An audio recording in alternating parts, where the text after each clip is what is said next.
¿Cómo andan? Buenas noches, bienvenidos a Punto de Partida. Mi nombre es Ramón Indart. Es un gusto enorme, como cada noche, reencontrarme con todos ustedes.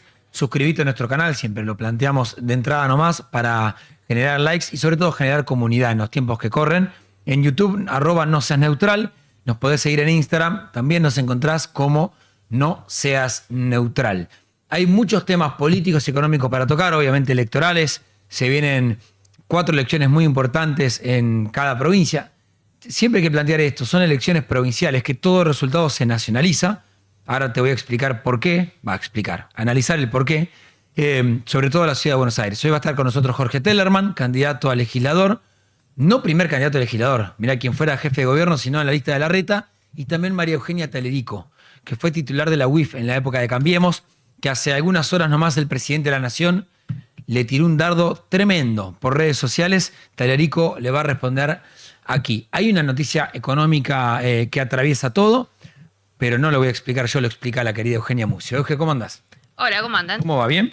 Muy bien, por suerte sí, como vos viendo qué está pasando con esto de los dólares y si los vamos a poder usar. Sí, igual de entrada nomás te quiero interrumpir con algo. Bueno. Yo entiendo que muchas veces es los dólares del colchón de un pequeño asalariado que ahorró $6.000 y después están los dólares de alguien que tiene 2 propiedades en negro, que se la choreó toda y que para venderlas en negro la vende más barata y hace $90.000, y de dónde salió esa guita nadie lo sabe. Hay 2 diferencias. Ahora sí, contanos qué es lo que está pasando. Perdón. Bueno, justamente, en realidad el gobierno está apuntando a que no solo el ahorro que vos, por ejemplo, trabajador registrado o informal, vas comprando así de compras hormiga, digo, y vas haciéndote un puchito, un canutito guardado, digo, en tu casa, en algún lugar de tu casa, sino también eso, digo, plata invertida de manera un poco invertida, o plata que no se sabe de dónde salió, digo, porque el gobierno lo que está queriendo hacer ahora, y lo que dijo el ministro de Economía Luis Caputo ayer en una entrevista, en un stream, fue que están intentando desregular o están haciendo algún tipo de medida para que los dólares puedan ser utilizados libremente sin que la AFIP o ahora el ARCA te pueda perseguir o te pregunte de dónde salieron. Vamos a escucharlo a él como lo dijo, así lo podemos debatir. No, es el corte 7. Hasta ahí es un tema cultural, eventualmente el de ahorrar en dólares, pero no es que vos tenés $100 y decís, no, estos $100 los voy a guardar y voy a usar, o sea, podrías gastar en dólares tranquilamente. La realidad es que muchos no lo hacen porque les rompen los cocos. Si gastan en dólares, tienen miedo que después entonces ARCA los persiga. ¿De dónde sacaste esos dólares? Me van a ir a buscar. Entonces, todo eso hace que tengan un temor que no, entonces los encanutan ahí. No, es un tema. Bueno, ahí estaba. A ver, para aclarar algunas cosas. Hoy en Argentina, desde marzo, es que ya vos podés usar y pagar directamente en dólares con tu tarjeta de débito si vos tenés los dólares en cuenta. Eso desde marzo es optativo, hay algunos negocios que ya lo están implementando, y sobre todo apuntaba a algo que vos ya estabas ahorrando en dólares, como puede ser una casa, como puede ser un auto, como puede ser un viaje, por ejemplo. Apunta más o menos a ese tipo de compras o ese tipo de bienes. Pero como dije, son los dólares que están en la caja de ahorro, en el banco. Es decir, que están dentro del sistema. Ahora lo que está haciendo el ministro de Economía con estas declaraciones es decir, vamos a apuntar a aquellos dólares que están fuera del sistema, y da una cifra, que es una cifra oficial, una cifra del INDEC, que es que hay 200.000 millones de dólares abajo del colchón, se dice comúnmente, que es que están fuera del sistema, por varias razones. Te hago 2 preguntas. La primera es, si no es un blanqueo, que no le decimos blanqueo, le decimos, no sé, poner el nombre que quieras, y es, necesitamos guita de algún lado, bueno, ya blanqueamos el año pasado, termina ahora, sacamos con un nuevo blanqueo y ahora vemos cómo, y después, insisto con algo, revientan un camión con mercadería por $200.000, lo venden en el mercado negro, agarran $100.000 y los pueden usar y nadie va a preguntar. Bueno, eso es lo que todavía nos preguntamos todos, porque al parecer es lo que dijo el ministro de Economía, dijo, el ARCA no te tiene que estar persiguiendo. ¿Por qué? Porque hay 2 o 3 leyes que regulan este tipo de transacciones. Si vos haces una transacción en dólares y no podés declarar de dónde sacaste el dinero, hay leyes que, por ejemplo, de por sí te aplica algún tipo de sanción impositiva. Un 10% de lo que hayas gastado, más el IVA, un 21%, más retención de ganancias, 35%. Es decir, ya tenés un 56% de impuestos por encima de lo que pagaste o quisiste hacer la transacción sin declarar, es decir, sin decir de dónde vienen los fondos. Si vos vas y le decís a un corredor de bolsa, Sí. a un broker, le decís, tomá estos $100.000 o estos $10.000 y invertímelos en tal acción, tal bono y demás, el broker te va a decir, pará, pero ¿de dónde sacaste este dinero? Porque yo a la UIF se lo tengo que Se lo informar, tengo que informar. por ejemplo. Entonces, está un poco en una nebulosa. Cuesta pensar que un gobierno, un Estado, quiera justamente poner a circular dinero sin preguntar de dónde viene. Pero hasta ahora, en lo declarativo, es lo que dijo el ministro de Economía. Está bien, por eso igual suele pasar que el gobierno hace alguna cuestión declamativa muy fuerte, rimbombante, y después tiran para atrás por una cuestión legal y salen a decir, no sé, los mandriles operadores que decían que íbamos a hacer esto, no lo vamos a hacer. Están jugando medio ese juego últimamente. Puede ser que apunten a... Ayer hablaba con un abogado tributario y le preguntaba, puede ser que apunten a lo que se llama comúnmente un cazabobo, que de repente alguien Eso. diga, bueno, ahora el gobierno me dijo que ponga los dólares en tal lado y bueno, y ahí el 56% de impuestos que te contaba antes. ¿Sabés? Lo pienso en algún tipo de el, interés recaudatorio, no lo sé. lo pienso en el tema del famoso super IVA, que el gobierno esto sale a filtrar que va a ponerle un piso del IVA del 9% a nivel nacional y que después cada provincia le ponga lo que considera que crea necesario para no absorberlo a nación. No sé, veremos. En un ratito va a estar acá Jorge Tellerman, candidato de Horacio Rodríguez Larreta, en una campaña de la Ciudad de Buenos Aires que se recontranacionalizó. El dato político para entender esto es que, mira, quiero que pongamos, después se lo vamos a volver a poner a Tellerman, pero quiero que pongamos el spot de Adorni y van a entender por qué se nacionalizó. Mauricio Macri, no Jorge. A Jorge lo corrieron bastante. Mauricio Macri va a todas las notas con los Penatos. O sea, si lo piden a Macri, los Penatos tiene que estar. ¿Por qué? Bueno, porque a los Penatos le cuesta instalarse, porque es una campaña muy corta. Quizás ahí estuvo el error del PRO, pero a los Penatos no es conocida. Los Penatos es diputada de la provincia de Buenos Aires igual. Y ahora es candidata en la ciudad. Es todo medio raro. Bueno, y el spot de Adorni, teniendo el mismo problema que los Penatos, es con Milei, y no solo con Milei, con todos los ministros del gobierno que puedan. Mira esto. ¿Te acordás de cómo eran las cosas antes del 10 de diciembre de 2023? A todo esto le pusimos fin. Ellos financiaban a las organizaciones piqueteras que paralizaban la ciudad. Nosotros liberamos la calle de los piquetes. Ellos imprimieron 40 billones de pesos en un año, hipotecando el futuro de los argentinos solo para comprar votos. Nosotros terminamos con el déficit y aniquilamos la inflación. Ellos nos ahogaron en impuestos y regulaciones para patinarse la plata en política. Nosotros bajamos impuestos y sacamos 1.300 regulaciones al sector privado. Ahora ellos van a poner todos los palos en la rueda que puedan, porque saben que si el país sale adelante, ellos pierden. Ya aprendimos del pasado. Si no vamos a fondo, no sirve. Por eso, este 18 de mayo, llevemos el modelo de Milei a la ciudad. La elección es kirchnerismo o libertad. ¿Te acordás? Fíjate que en ningún momento mencionan a Adorni. No dicen votá a Adorni, dicen vot lleva. Ni a Adorni ni al PRO, perdón. Ni a Adorni ni al PRO. Ni a Adorni ni al PRO. Porque o kirchnerismo o libertad. O sea, está sacando de la ecuación al PRO en todo lugar. Y ni siquiera votarlo a Adorni, llevalo a Milei a la ciudad. Bueno, el candidato es Manuel Adorni y una Patricia Bullrich que esta tarde se convirtió ya oficialmente, se pintó de violeta, casi como el logo neutral. Deberíamos invitar a Patricia Bullrich entonces. Bullrich ya es oficialmente bienvenida a la Fuerza del Cielo, le dijo el presidente de la Nación, para apuntalar al señor Manuel Adorni. Vamos a hacer un brevísimo corte, muy, muy chiquito, y ya se sienta con nosotros Jorge Tellerman, candidato legislador porteño de la ciudad, fue jefe de gobierno de la Ciudad de Buenos Aires y va por la lista de Horacio Rodríguez Larreta. Dale.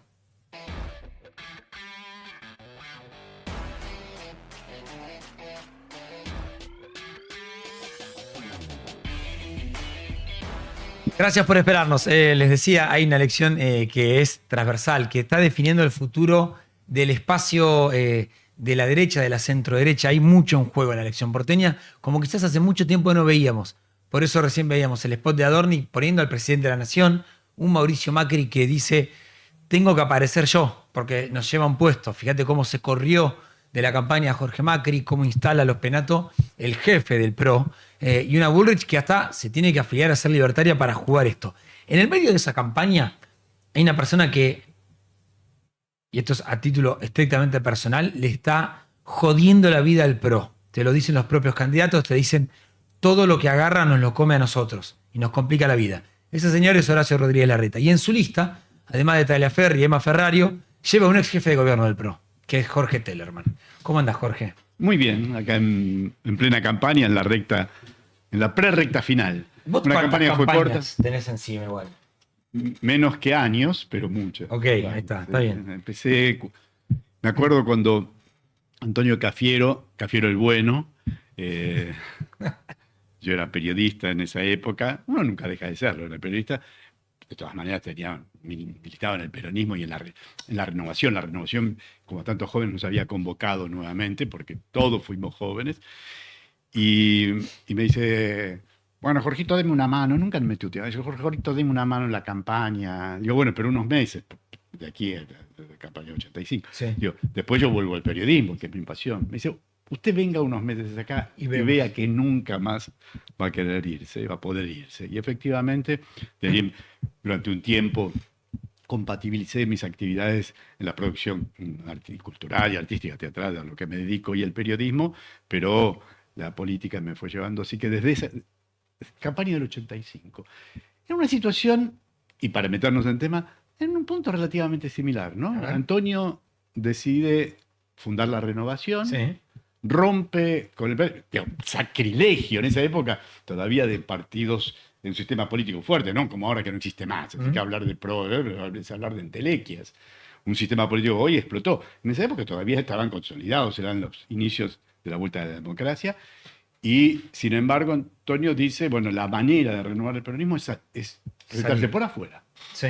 Este peronismo ya no nos representa, anquilosado, no autocrítico, no mira el pasado, no entiende por qué perdimos, por qué la gente lo abandonó, etcétera, etcétera, discursos que resuenan a hoy, y se presenta con el Partido Renovador, que gana, es decir, pierde frente al radicalismo todavía, pero gana la interna y a partir de ahí consolida ese espacio. Igual para. Y eso es lo que me parece que Horacio ha decidido hacer hoy.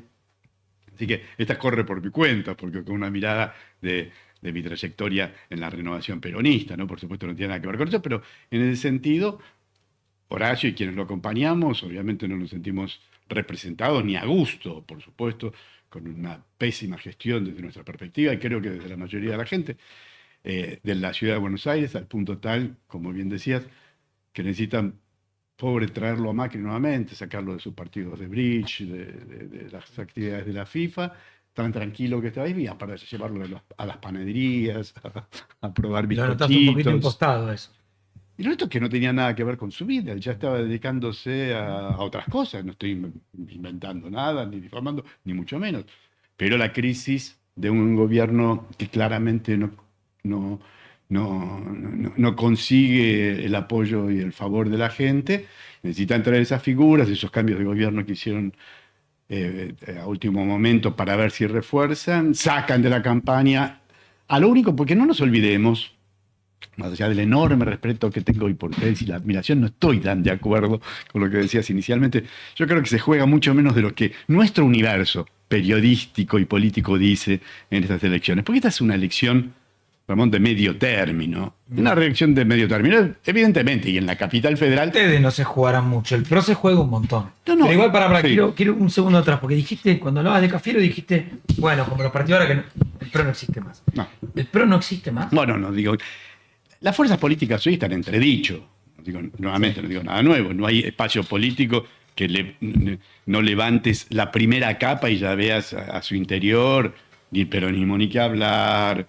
Digo, las elecciones del 2023, creo que es claro, no voy a jugar al sociólogo, pero creo que es claro para todo el mundo que significa un un cambio de época, una implosión del sistema político, un rechazo de la sociedad al sistema político tradicional, con sobradísimos motivos, ¿no? Una política que no había hace dado... ruido en esto, y acá vas a tener que explicarme a la reta, aunque no seas su exégeta, no tenés por qué serlo, pero no hace ruido una persona que fue jefe de gabinete de Mauricio Macri, jefe de gobierno, candidato a presidente, al año y medio diga, cambié de opinión, voy contra el... No, No, vos sos un observador atento. Digo. Desde el principio, Jorge Macri mismo dice, bueno, no quiero poner en crisis la gestión, todo lo que se viene haciendo. Nuevamente, alguien que no tenía nada que ver con la ciudad de Buenos Aires, lo traen, lo extrapolan. Ahí se muestra otro de los aspectos de la crisis política, ¿no? Como alguien... Es decir, la ciudad de Buenos Aires, como cualquier provincia, como cualquier gran ciudad, siempre es gobernada por aquellas personas que, bien o mal, pero desde chicos sentimos y vivimos ese lugar, en este caso la ciudad de Buenos Aires, la sufrimos, la amamos, la soñamos, imaginamos, yo si un día llego a estar allí, quiero hacer tal cosa, tendría que modificar tal otro. Digo, llegás allí con ese cursus honorum de la política y de la vida, de haber soñado, porque es la parte más noble de la política local. No hay quien, nuevamente, en Buenos Aires, en Córdoba, en Catamarca, en Rosario, siempre somos personas que llegamos allí, luego nos exponemos al escrutinio de la gente, nos dirá, lo hiciste bien o lo hiciste mal, pero somos personas que siempre hemos vivido, sufrido, amado y soñado ese lugar. Es la primera vez, en este caso, que viene alguien que no tiene nada que ver con la ciudad de Buenos Aires, que nuevamente no estoy haciendo ninguna acusación, digo una descripción. Ganó, efectivamente, en el último estertor. No, sí, el PRO perdió. A escala nacional perdió el PRO. Las elecciones del 23 salió tercero. Digo, ahí empieza una crisis y para colmo, la gobierna alguien que hoy no te representa.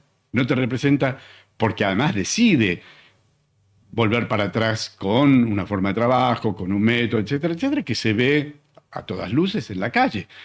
No somos nosotros los que lo decimos, no son todas las fuerzas políticas que lo dicen, sino es la gente, lo ves en las encuestas de opinión, cómo está la calle, y sucia, cómo está la seguridad, y no veo policías, cómo están las obras que mejoran el transporte, y brillan por su ausencia.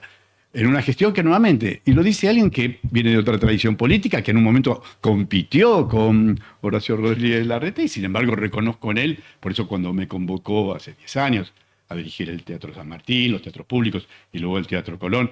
Yo lo pude hacer no solamente por el afecto que ya nos teníamos desde antes, sino porque coincido con una visión de ciudad de él que hoy brilla por su ausencia. Bien. Jorge, te saco un poco de política, te voy a hablar un poco de economía.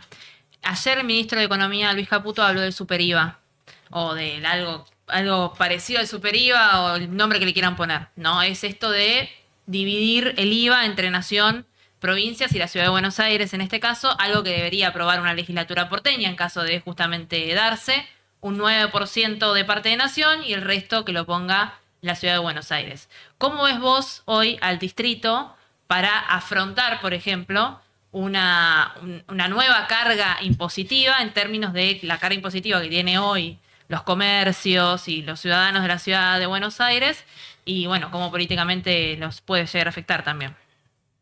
Esa discusión va a llegar ineluctablemente porque una de las 3, 4 reformas esenciales, modificaciones esenciales que necesita, trato de no meterme en temas nacionales, al menos hasta el 19 de mayo, porque nuevamente si no estaría contradictorio con mi posición. Acá se discute la ciudad, pero no le escapo eso porque ahí sí, obviamente tiene un costado de ciudad, pero muy, yo creo que a mediano plazo. Sin duda hay que discutir una reforma impositiva, digo, es decir, el nuevo contrato, ¿qué es un sistema impositivo finalmente, más allá de las technicalities de los economistas? Es el acuerdo que tiene una sociedad de qué manera yo consigo el dinero para que el Estado te dé los servicios que vos necesitas, salud, educación y todo lo que evidentemente se decida. Hoy nuestro sistema impositivo está absolutamente distorsionado, tenemos unas cargas impositivas excesivas, y en sectores de pyme, que en la ciudad de Buenos Aires es el corazón, es muy alta, quienes tenemos actividades comerciales, o en el caso de producción cultural, de larga trayectoria sabemos lo que es eso, así que además de la reforma laboral, de la reforma previsional, sin duda una reforma impositiva habrá que discutir, pero nuevamente una discusión que tiene que ver en su conjunto y no un parche, sino de qué manera nosotros reducimos ingresos brutos o se aumenta IVA, etcétera, etcétera. Es una discusión ahí sí de especialistas que hoy se anuncia como una intención, pero que luego esto requiere una discusión en cada una de las provincias. Así que, Bueno, pero como para- mínimo, le veo esto para un mediano plazo. Esa es lo que bastante- juega Adorni cuando dice que llevar la motosierra a la ciudad. ¿Qué crees de esa postura? Que es una formación política, la Libertad Avanza acá, que no tiene líderes porteños y que, bueno, se ha visto en la necesidad. Yo entiendo, es una campaña, nuevamente, si me salgo de mi rol de ser parte de esta campaña y lo analizo, digo, bueno, es lógico. Lo que tiene la Libertad Avanza hoy acá es buscar el apoyo al gobierno de Milei. Entonces me parece que en ese sentido entiendo la lógica de esa campaña, pero no la comparto nuevamente, porque acá lo que vamos a decidir el 18 de mayo, amigas y amigos, es quiénes son los hombres y mujeres que nos vamos a sentar en la legislatura para discutir, a ver, de qué manera desde la legislatura hacemos cosas para controlar que las empresas de servicio tengan una buena higiene, nuevamente, que no haya basura en la calle, que no se vea ratas, etcétera, etcétera. ¿Cómo hacemos para mejorar el control en una policía que hoy se la ve menos en la calle de lo que tiene que estar? ¿De qué manera ponemos en movimiento la discusión para el viaducto de Sarmiento, que es una de las últimas, o quizás la última gran cicatriz que se divide, no solamente divide el norte con el sur, que hay que seguir compensando y que la gestión de Horacio Rodríguez Larreta se hizo muchísimo, no solamente en términos de esas obras de viaductos, sino las inversiones que se hicieron en las zonas más desfavorecidas de la ciudad. Digo, esas son las discusiones. Aburridas por ahí, pero para mí me encantan, porque nuevamente mi vocación política en un 90% siempre la he puesto acá en la ciudad.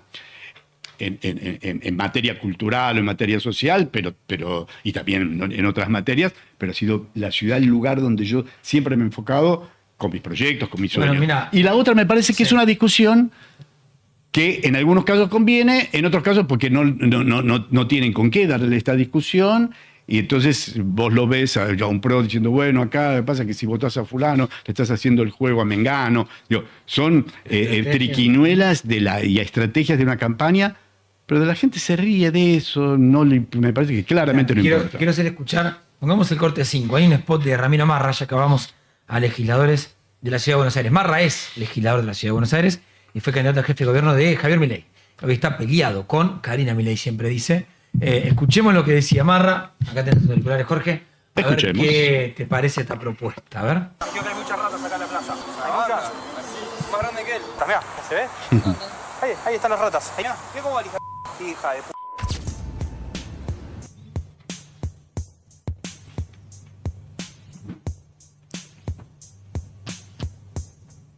Como nos contaron, gente que pasea constantemente acá por la plaza, encontramos las ratas, vimos las ratas. Fíjense lo que pasa con un fisura, duermen entre las ratas. Hay que solucionar esto. ¿Quieren seguir mirando hacia otro lado o lo vamos a solucionar? La prevención es fundamental, tanto en términos sanitarios como en términos de inseguridad. Bueno, él insiste con el término de, bueno, hay que hacer con las fisuras. Sí, Está preocupado por eso. No, ya sé, pero empieza a hablar de la rata y no puede más simplemente con el fisura. Digo, seguridad y limpieza como iglesia y Estado, asuntos separados. Ahora, vos Así lo que que- está diciendo es que él como que ata de una rata con fisura. No lo digo yo, me parece, ¿no? Que ahí entendí mal me parece que nuevamente, hoy la ciudad está más sucia y hay ratas. Salía para acá, vivo al lado del Teatro Coliseo. Justo cruzaba para acá. Había también 2 ratas allí muertas de esta noche. Esto lo ve todo el mundo. Está más sucia la ciudad. Pero nuevamente, una cosa es, pensá, recordá, pone en perspectiva, porque finalmente la elección es eso. Dentro de 18 días, dentro de menos, ¿qué? 16 días, Sí, 15 días. 16 días. se vota, recordá cómo estaba la ciudad. ¿Veías este nivel de suciedad, de basura en la calle o de ratas hace un año y medio o no lo Puede veías? cambiar la legislatura. Entonces, una es esa. Una es que el control de las empresas, porque las empresas son las mismas, mi estimado. No cambiaron las empresas. El sistema es el mismo.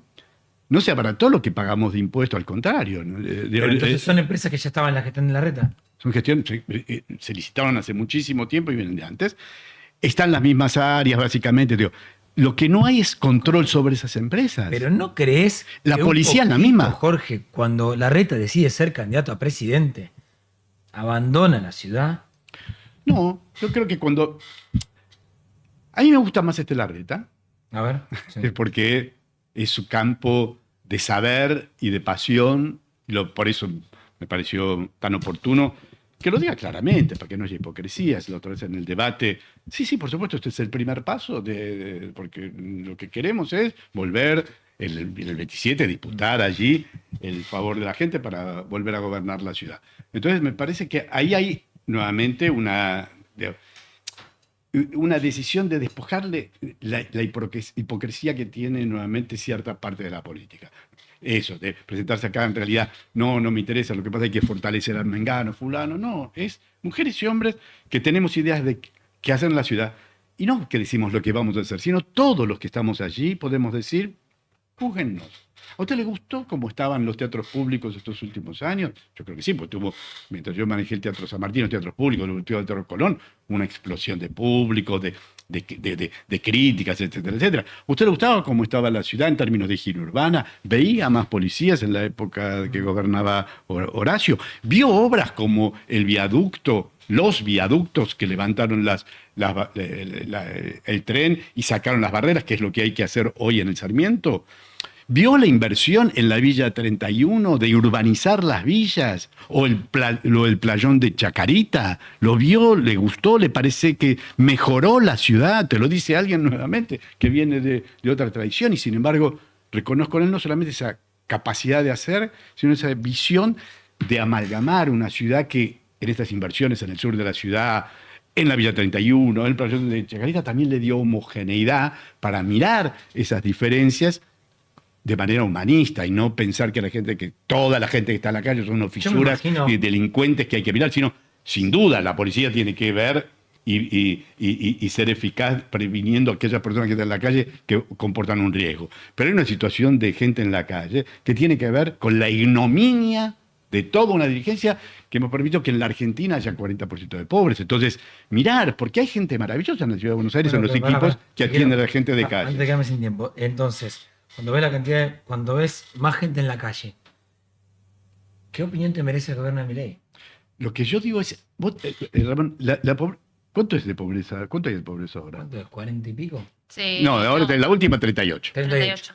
Y hace un año y medio era 40 y pico. 40 y pico. Bueno, Okay. es decir, como mínimo no creció la pobreza. Después habrá una discusión. Como mínimo, no. Lo que hay es, si vos gobernar buscando excusas, decir, no, aumentó el gobierno nacional, aumentó la pobreza. Después vamos a discutir en julio. Bueno, para el PRO la culpa es del conurbano. Bueno, la culpa siempre es de los demás. La culpa es del conurbano. Y trajeron a alguien del conurbano a gobernar. Hay una contradicción. La culpa del conurbano y traes un intendente del conurbano a gobernar. Han perdido hasta el discurso. Pero ni me quiero meter en eso porque me parece que ustedes lo decían antes. Cuando se ponen en discusión algunas fuerzas políticas ni siquiera lo incluyen. Hay una crisis allí enorme de cómo se está gobernando y gobernar no es buscar excusas. No puedo decir, me toca un momento de pobreza, porque hace un año y medio nuevamente había pobreza y medida de alguna manera, había más. Pero había gente que controlaba los equipos de calle y se acercaban y veían. ¿Esta situación cuál es? Y es una familia que acaba de caer. Bueno, con ella tenemos esta solución. Esta otra persona que va a un parador, atende los paradores. El programa de atención en calle se creó durante mi gestión, hace 20 y pico de años. Estuve muy involucrado en todo caso en el desarrollo que se dio. Así que es un tema sobre el que hay que estar presente constantemente. En algún momento, para ir cerrando, porque te escucho y digo, ¿en algún momento Jorge Macri te pidió, che, no lo hagas, no vayas con la reta? ¿O no? No, yo no tengo No. diálogo. Ok. Nadie del PRO te dijo, che. No, No. Jorge Macri que echó toda la gente que habíamos acompañado a Larreta, incluido este servidor. En un momento en que todo el mundo Entonces, decía que era una muy buena ¿no hay una gestión. gana de un poquito de venganza ahí? No, Así que hay me una- echaste, mirá cómo te... Hay una pena de decir, si Ok. las cosas están funcionando bien, venís a gobernar en nombre de una fuerza que venía gobernando y que vos decís, está bien. De hecho, todo el mundo decía, está bien, voten no, porque este hombre le Pero hizo pará, bien. el que se fue del PRO es Larreta, no Jorge Macri. El que, Tampoco me expulsó, planteé- el que expulsó a la gente. No, El que pará, expulsó a la Jorge, gente- Larreta se fue del PRO. Larreta se fue. El logo es verde, ¿quién queda, Jorge. ¿quién queda en el cambio? ¿Quién queda juntos por el cambio? No, vamos al PRO. No, vamos a una fuerza política que gobernó, mi querido Ramón. Gobernó una fuerza política durante muchos años. Si todos los aliados políticos se te fueron, ¿es culpa de cada uno de los aliados o algo hiciste para que se te vayan todos? Para que se te vayan los radicales, la coalición cívica. Se te fueron todos, Ramón. Algo hiciste mal. ¿Y la culpa es de Jorge o de Mauricio Macri? Hoy está gobernando Jorge Macri. Digo, ¿para qué voy a buscar más culpa frente a la evidencia? Digo, Ok. si fuera que si hay uno solo, uno puede decir. Ahora, se fueron todos. Se fueron todos y todos más o menos decimos lo mismo. ¿Que hay un complot? Claro, pero pará, ¿Hay pará, un pará. complot? Pero pará. No, pero decimos lo mismo de Jorge Macri. pero pará, Larreta no era radical, Larreta no era Larreta era del corazón del PRO. Es raro. Y no se lo escucha, Dice, no se lo escucha. No. Y bancátela adentro. ¿Por qué te vas a bancar Porque, adentro? porque tenés que pertenecer en algún momento, tenés que una lealtad a un partido, tuviste No, 10 tenés que tener. años.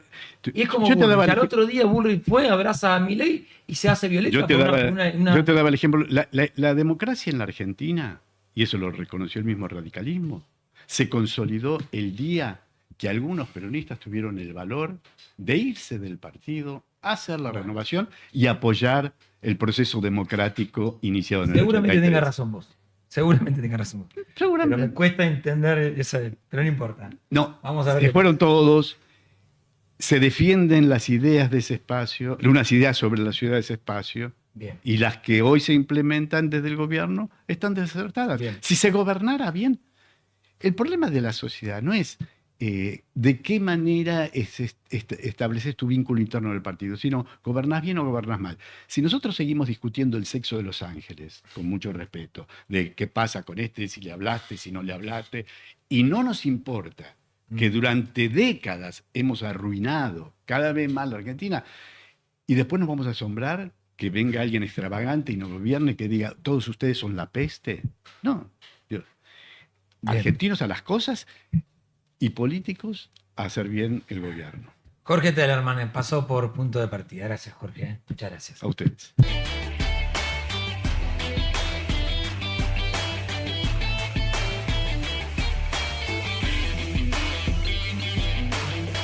Gracias por esperarnos. Más allá de la campaña porteña, hay otra elección que se juega, que es la bonaerense, pero hay mucho más para hablar con quien nos acompaña ahora, que es María Eugenia Talerico. Fue titular de la Unión de Información Financiera, de la famosa, sobre todo para quienes deambulan el poder, de la UIF.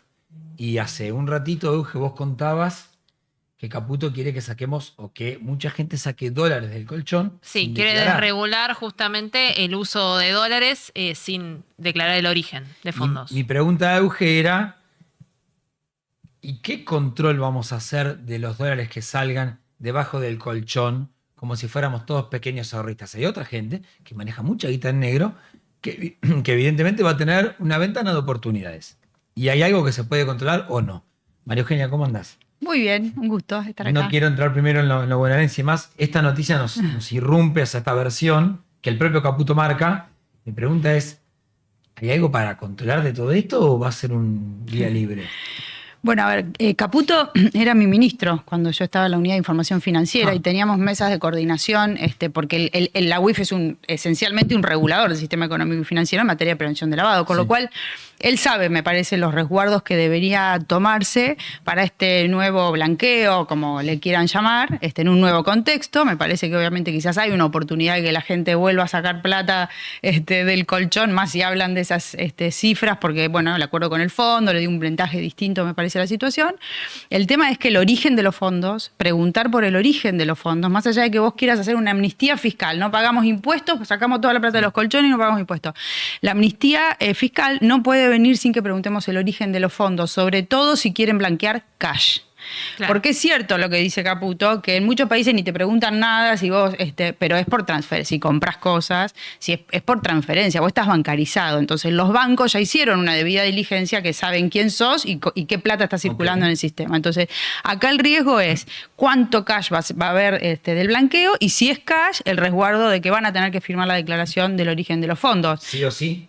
Y, a ver, el riesgo en una región como América Latina de que el desembarco de los fondos narco, que no va a venir el narco en primera persona, te va a usar a vos probablemente, vamos o vamos a ver con cuánto te quedás para blanquear dinero, es un riesgo muy alto en América Latina, muy alto en la Argentina, y me parece que bueno, no podemos tratar, digamos, permitir que eso pase, pero además el GAFI, Grupo de Acción Financiera Internacional, los mercados internacionales a los que queremos salir, ¿no? Porque ahora queremos que baje el riesgo país, salir a los mercados internacionales, miran las normas de prevención de lavado, porque no van a aceptar transferencias que vengan de los narcos. Entonces, estas reglas están siendo miradas en este momento por el GAFI hasta el febrero del 26 nosotros estamos bajo un seguimiento intensificado y también obviamente por el sistema financiero internacional, que Argentina siempre la miró como con desconfianza a ver qué tipo de dinero tenemos acá, así que esa puerta de entrada puede ser abierta.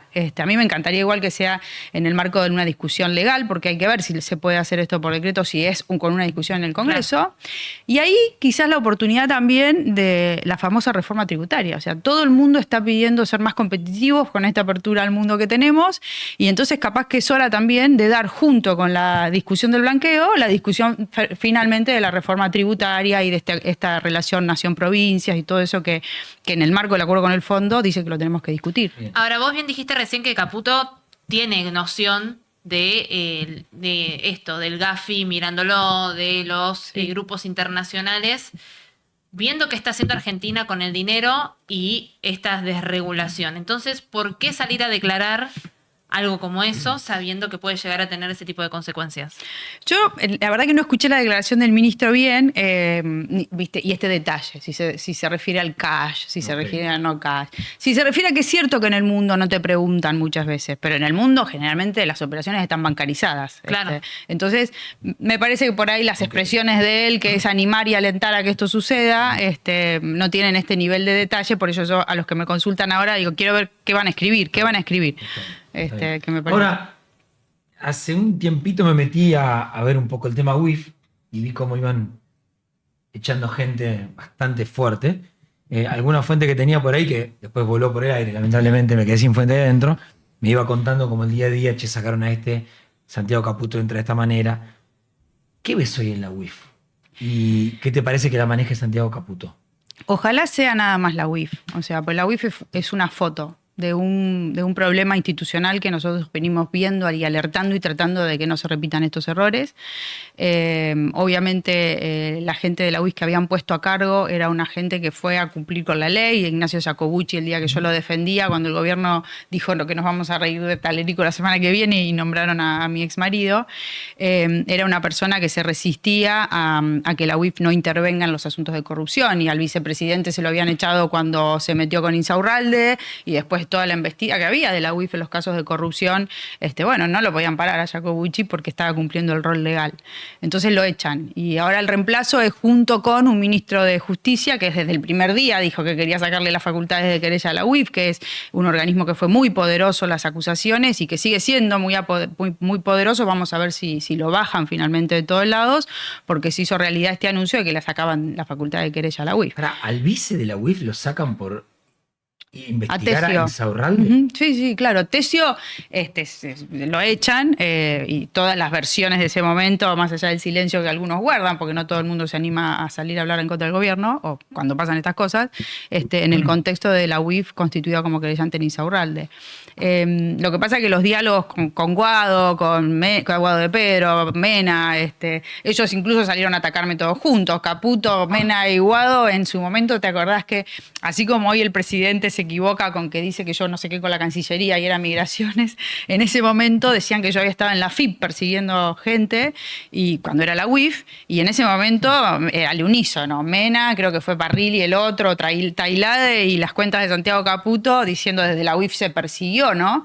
Comprando también el gobierno esa narrativa de los imputados kirchneristas de que desde la UIF se había perseguido políticamente a esta gente. Ya que tocas el tema, en las últimas horas el presidente de la Nación, después de la entrevista que le diste a Carlos Pagni, ponía un tuit, pongamos el tuit del presidente, de Milei, que dice esto, a ver, dice verdadero, obviamente toma una cuenta afín al gobierno, siempre que ven este tipo de cuentas son así, son armadas básicamente por Casa Rosada. Dice, esto dice Talerico hoy, lo que la gente no sabe es que se arrastró rogando un puesto en Cancillería y como fue echado de allí se quedó con mucha bronca y desde ese momento exacto empezó a pegarle al mejor presidente, bueno, la historia que tiene, etcétera. ¿Vos pedías Cancillería? No entiendo. No, acá primero obviamente esto es falso, el presidente sabe cuál es la verdad y no, en Cancillería no. Francos me ofreció la dirección de migraciones en su momento, después vino el veto y... ¿Quién te vetó? Bueno, fue migraciones. el kirchnerismo, fue el kirchnerismo. Sí, pero sí, pero para que el otro lado entienda. Claro, Franco es libertario y el kirchnerismo te veta. Sí. ¿En qué momento mete la cuchara el kirchnerismo para...? Bueno, hay diálogos, y más allá de que todos sabemos que la opción de la Libertad Avanza nace a partir del financiamiento de Sergio Massa, o sea, esto fue una realidad que sucedió, existían esos diálogos y obviamente Talerico en un gobierno donde vos necesitabas quizás algunos acuerdos con el kirchnerismo es impasable, o sea, yo soy paladar negro antikirchnerista y ellos lo saben, y yo no me lo tomé mal, y no es cierto esto, la verdad que yo deseo todos los días que se corrija el rumbo, que se ocupen de la economía, que dejen de hacer tanto despelote alrededor.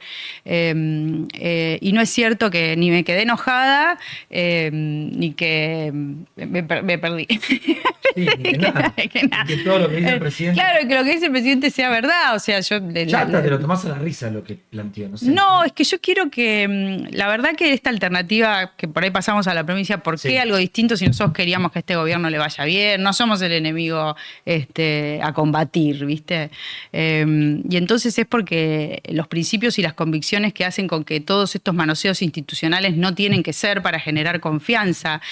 Vos tenés que darle mucha solidez a la construcción institucional porque si no, nosotros ya repetimos estos errores.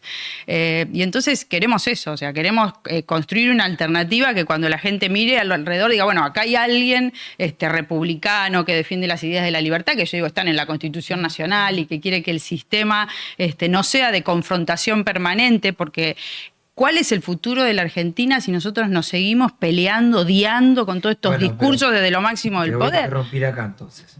Dijiste, yo soy paladar negro antikirchnerista. Sí. Gobierna Axel Kicillof. Sí. Vas a una campaña bonaerense, sos diputada. ¿No dialogás?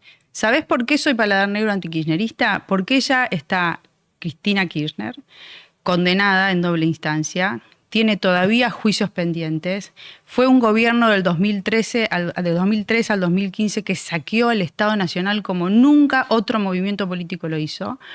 Y vos no podés tener un diálogo democrático, primero con alguien que tenga una líder de esta naturaleza que dice que además la estamos proscribiendo, y además con un movimiento político que era un populismo de izquierda, que iban a destruirlo todo, porque dictaron la ley de democratización de la justicia para cooptar a la justicia, porque están permanentemente en búsqueda de la impunidad y de romper nuestras instituciones, y eso era el kirchnerismo. Entonces, ¿qué me pasa a mí con el kirchnerismo? Y yo digo las nuevas grietas. Las nuevas grietas son de esos líderes políticos que no hacen de la decencia uno de los pilares fundamentales para hacer política pública.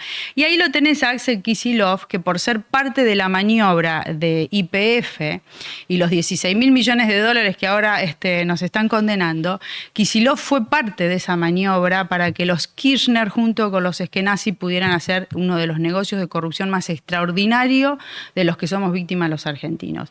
Entonces, el diálogo democrático puede existir y podemos tender puentes, yo creo que con una renovación generacional de la política importante, y después cuando esta gente que en realidad lo único que busca es caja y poder en base a romper todos estos valores de integridad con los que podemos conversar vos y yo. Vos podés querer un Estado grande, yo te puedo decir un Estado grande no. Vos querés decir que hay que tener más planes sociales, yo te puedo decir no, más planes sociales no hay que trabajar. Nos podemos poner de acuerdo. Pero si vos lo que tenés pensado es que querés hacer caja, que querés cuidar tus curros, que lo único que te importa es ese cotito de la casta política que tanta injusticia provoca, y no podemos tener un diálogo democrático sincero.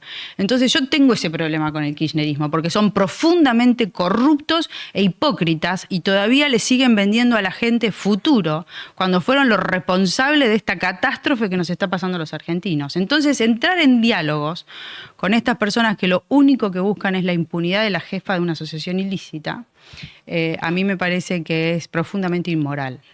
Ahora, vos recién hablabas de romper instituciones desde la corrupción de parte del kirchnerismo. Y si vamos a este gobierno, la ruptura de las instituciones quizás va por el desfinanciamiento por un lado, o el amedrentamiento, o el bajarle el precio a la calidad institucional. ¿Vos cómo conversás con eso o cómo dialogás? Mira, este gobierno me empezó a hacer ruido y decir, menos mal que no fue, por eso no estoy enojada. Yo tuve un ángel aparte, no habiendo estado en este gobierno, porque ya con Scioli adentro me hubieran hecho un montón de ruido. Bueno, le podés cuestionar al presidente todas sus decisiones, pero a mí me hubiera hecho mucho ruido un Scioli en el gobierno si venían a combatir a la casta. Con Lijo rompieron todo mi esquema de que esto podía funcionar bien. Cuando al frente de la FIP te nombran a una persona que tiene tantos cuestionamientos de corrupción, dije, ¿qué gobierno están armando?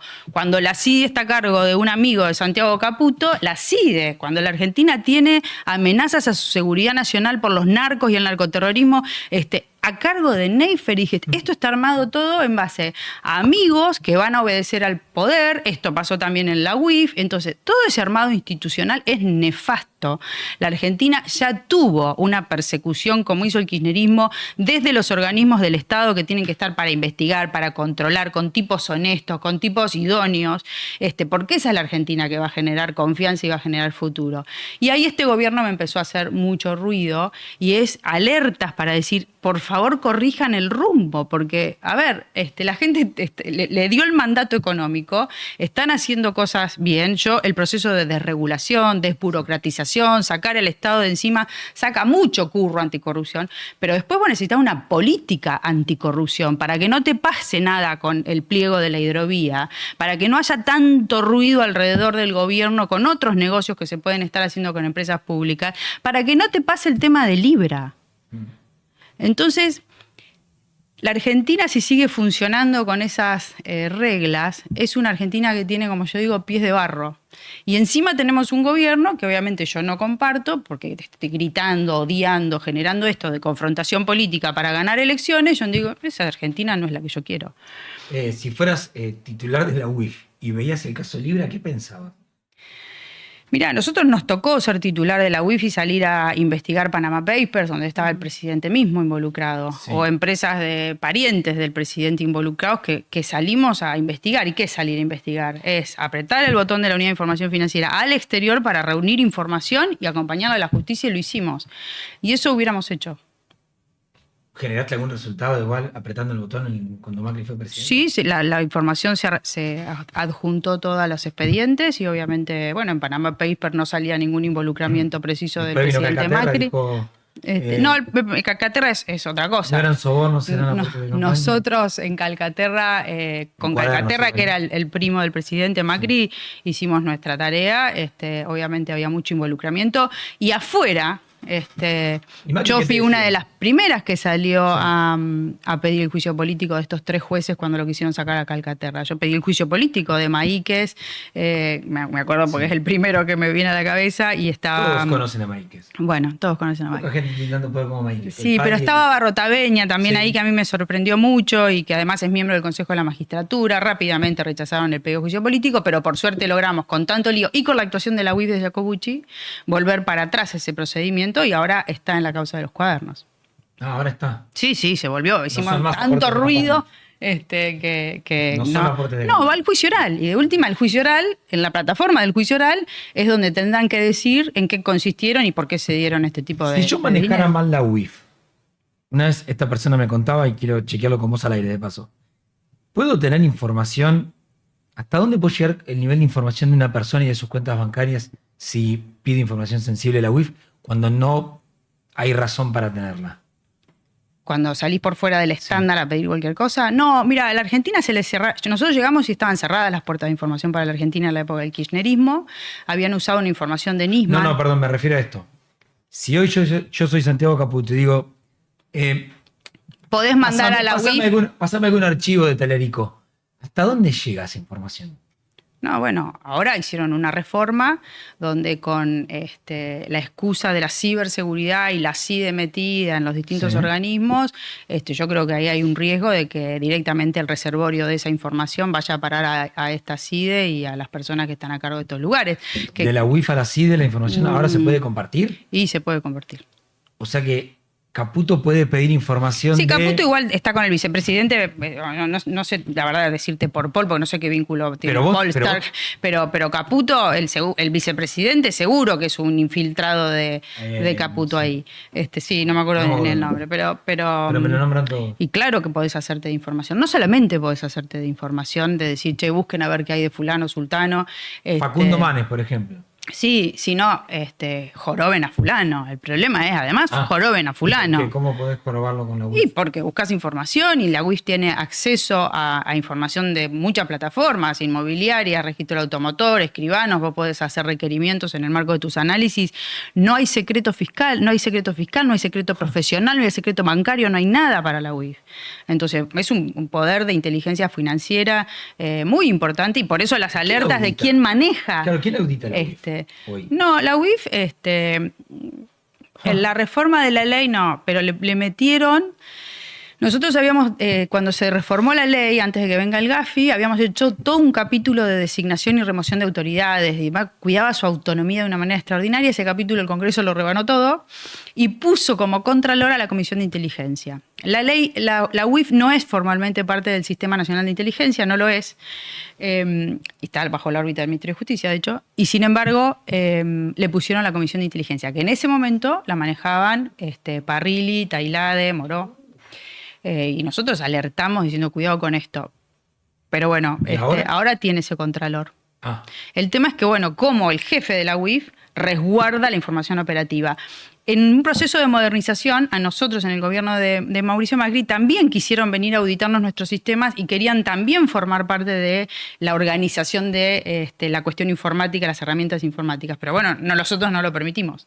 Entonces, depende mucho la gestión de la persona que vos tenés ahí parada para cuidar al organismo de que no haya ningún tipo de injerencia política en el funcionamiento operativo. ¿Y el titular de la UIF quién lo nombra? El presidente, después de un proceso de audiencias públicas que existieron en el caso de Polestar, en este caso. Qué bárbaro. Se habla un poco de la UIF, se habla un poco de lo que se debería hablar de la UIF. Esto es muy importante y cuando te hablan de institucionalidad y los ñoños republicanos, estamos hablando de cómo construimos un país en serio y que además el mundo nos vea como un país serio, ¿no? María Eugenia Telerico, gracias por haber venido. Gusto. Prepárate para el presidente de la Nación dedicándote varios mensajes durante toda la semana. Dura una semana y después se va. Está muy bien. Gracias a todos por haber estado en Punto de Partida. Hoy que nos reencontramos. Ahora en el consultorio nos reencontramos. Pará, nos falta el consultorio todavía. Sí, ahora lo hacemos. Bien, corte breve entonces. Y ya viene el consultorio de Eugenia Mucio. A ver.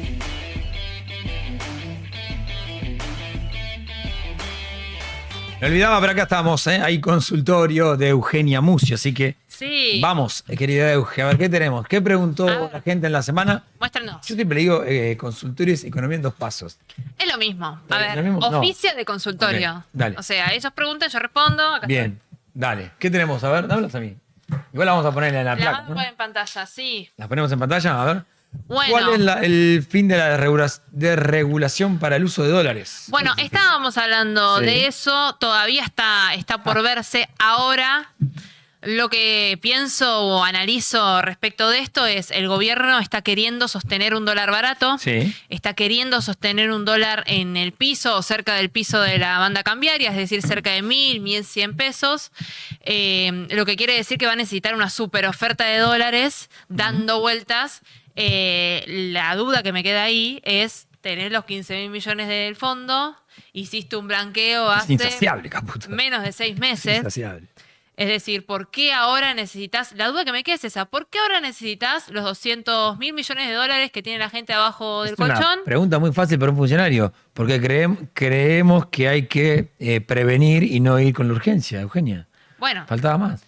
pero me queda la duda, porque dólares disponibles hay. Distinta era la situación hace un Claro. año, por Ok. ejemplo, o hace unos meses, o antes del FMI. Antes Bien. de los 15.000 millones Está de muy bien. dólares. ¿Qué más? A ver, avancemos con la siguiente pregunta. Ahora que no se declaran los dólares, ¿ya no hacen falta los lavaderos de guita? Bueno, Buena pregunta. buena pregunta. Tampoco están así, todavía no está la medida, chicos. No está la medida, está todo por verse. Por eso preguntábamos recién a la entrevistada, ¿por qué crees que alguien que sabe de las consecuencias que puede llegar a tener la inyección de dinero obtenido de forma ilícita en el Sí. sistema formal hace una declaración por el Le estilo? bajó el Bueno, precio, igual, me parece que sabe que puede hacer algo así después. A ver, ¿qué Claro. más? ¿Qué más tenemos? ¿Caputo tiene su dólar bajo el colchón o en paraísos fiscales? Bueno, justamente hace no tanto al menos yo había Sí. laburado ese tema. La última declaración jurada que hace Caputo, que la última disponible es a fines de diciembre de 2023, ¿no? Porque esos datos van tardando, es que tenía en el exterior ¿Cuánto? 3 millones de dólares, más ¿En o el menos. exterior?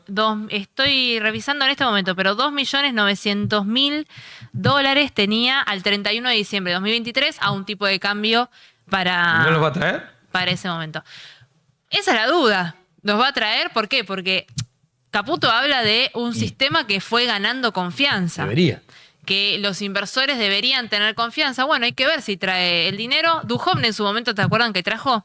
¿Trajo? También Nicolás Duhovne, ex ministro de Economía, trajo creo que el 16% de su patrimonio lo repatrió en Argentina, pero solo trajo el 16%. Todo el resto lo dejó en el exterior. Sí. ¿Qué más? ¿Tenemos alguna más? ¿Cómo Ah, afecta mirá. el paro de transporte un día normal en el país en términos de dinero? Bueno, esta es una cuenta que siempre se hace cuando hay un paro general y esto. Mira, el último paro general, a mí es una cifra que digo, no me gusta decirlo porque... ¿Por qué? A ver, es el momento en el que vemos que los trabajadores generan riqueza. No seas tan trosca, dale. No soy trosca, es cierto. Ya pasaron los tiempos, hay que cambiar los tiempos. Informe de la UAD A del ver. paro del 10 de abril habla de un costo de 208.497 ¿Eso es lo que cuesta supuestamente un paro? pesos. Lo que 200.000 cuesta palos. un día de paro, 200 para paro 200.000, general. Sí, Acá 200.000 estamos palos, hablando de ¿cuánto paro de es en transporte. dólares? 200.000 millones de pesos, 200 millones de dólares. 194 millones de dólares. No le cuesta nada. No es mucho, No es pero al nada. mismo tiempo estás diciendo que los trabajadores generan riqueza. Y, Y pero, sí, la estoy trosqueando. pero aparte, Pero no me sí, importa. igual esa es muy de Twitter, sí, es una discusión súper pelotuda, porque ¿Por es qué? obvio que generamos riqueza. ¿Sí? Y eso lo sabe todo el mundo. Pero lo es el saben los único día en empresarios. el que nos acordamos que generamos riqueza. No, eso es mentira. Buah, dale. Se acuerdan todos los días Sí. que generan riqueza, nada más que no te la dan. ¿Cómo que no te la.? No, a ver, obviamente. Saben que genera riqueza, pero se la comen ellos, obvio. Obvio, así funciona la plusvalía. Claro. Y el capitalismo. Y estamos en este Y sí, sistema. estamos en ese sistema. Y Si bueno. no te gusta, anda con. Pero hay no que sé. señalarlo. ¿Eh? Hay que señalarlo. Eso queda para Twitter. Me Me ¿tenemos estoy más? acordando de muchos usuarios de Twitter No que tengo todo el más, tiempo perfecto. que pasa eso hacen ese tweet y yo digo, súper más básico. ¿Se Dale. enojó? Sí, porque es trotskismo tuitero ese. Y bueno, pero así funciona este show. Yo trosqueo y vos Así. sentás a mi izquierda. Me debería sentar de ese lado. A la derecha. A la Es derecha. así. Hay que ser. De a poquito nos vamos convirtiendo todos un poquito más a la derecha. como Siempre, tiene que eso ser. sí, vas creciendo y te vas convirtiendo a la derecha. Por eso no entiendo a Solano que sigue siendo, ¿entendés? No entiendo el libertario joven, porque digo, maestro, dale, tenés 20 años. No entiendo el libertario tenés joven, que ser, ok. Tenés que ser recontra zurdo, ¿qué haces estando a la derecha? Y no entiendo el viejo zurdo, digo, dale, ya sabes cómo funciona el mundo, debería estar mucho más a la derecha, Por eso siempre hay que tener amigos más jóvenes que uno. para ser un poco más progre. Exacto. Todos mis amigos no salen a la derecha que están buenos. Bueno, listo, ahora sí nos vamos, nos reencontramos el domingo que viene. Domingo que viene, Domingo Omar. no. El martes que viene para yo trosquearla y vos, bueno, cada vez más a la derecha. Bien, y sí, como tiene que ser. Martes que viene vamos a hacer punto de partida, así que gracias en serio por estar ahí y nos reencontramos en una semana a las 8 de la noche. Chau.